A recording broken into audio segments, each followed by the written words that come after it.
Assalamualaikum warahmatullahi wabarakatuh. Yang terhormat kepada Abi Hanif dan Umida selaku pengasuh pondok pesantren Super Kemla Roba Hanifida. Yang terhormat kepada Mas Amik, Mas Awaning, Zara, Ningria, dan Kamila. Dan yang terhormat kepada Jaya Purmus dan guru-guru, dan kepada Mbak Rifki sebagai Menteri PTN Imigrasi, dan kepada orang tua saya yang di rumah. Semoga sehat selalu. Di sini perkenalkan, nama saya Kartika Amelia Permatasari. Saya dari kelas 10 MA Al-Quran Roba Hanifida.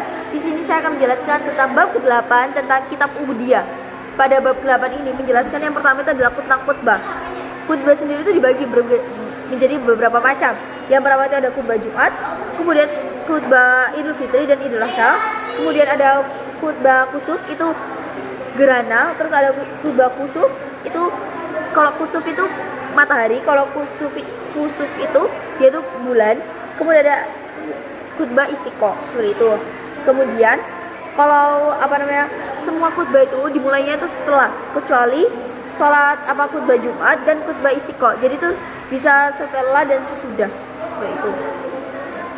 Kemudian ada syarat-syarat khutbah. Yang pertama itu khatibnya itu harus laki-laki, nggak boleh khatib perempuan. Jadi orang yang menyampaikan khutbah itu disebut khatib, itu nggak boleh. Kalau dia itu perempuan harus laki-laki.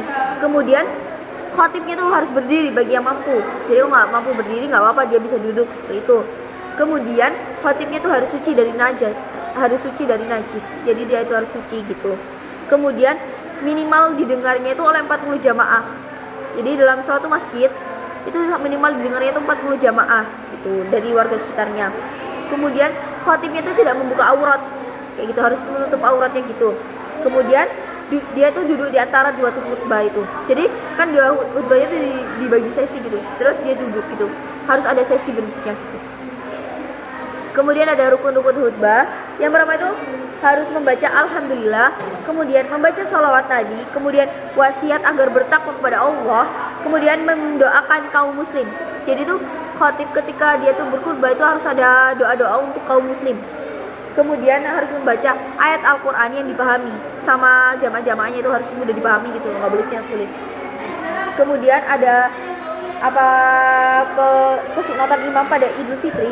Jadi imamnya itu harus datang ketika sholat dilaksanakannya itu. Kemudian dia tuh juga harus memperhatikan soft-softnya. Softnya itu jadi udah lurus apa belum ketika mau dimulai sholatnya itu. Jadi nggak boleh tiba-tiba kalian mulai tapi softnya itu belum lurus. Jadi kalian harus ingetin gitu. Kemudian kalau kesunatan untuk umum, jadi itu bisa imamnya juga bisa jamaahnya. Itu harus mandi. Terus berangkat itu pagi-pagi. Dan kalau Idul Fitri itu kita kan harus berhias kayak secantik mungkin, seharum mungkin. Jadi kita harus memakai pakaian yang bagus, bukan termasuk. Jadi kalau bagus itu bukan baru juga ya, yang penting bagus gitu loh. Kemudian kita harus mandi, berhias gitu. Oke, sekian dari saya, kurang lebih ya mohon maaf. Wassalamualaikum warahmatullahi wabarakatuh.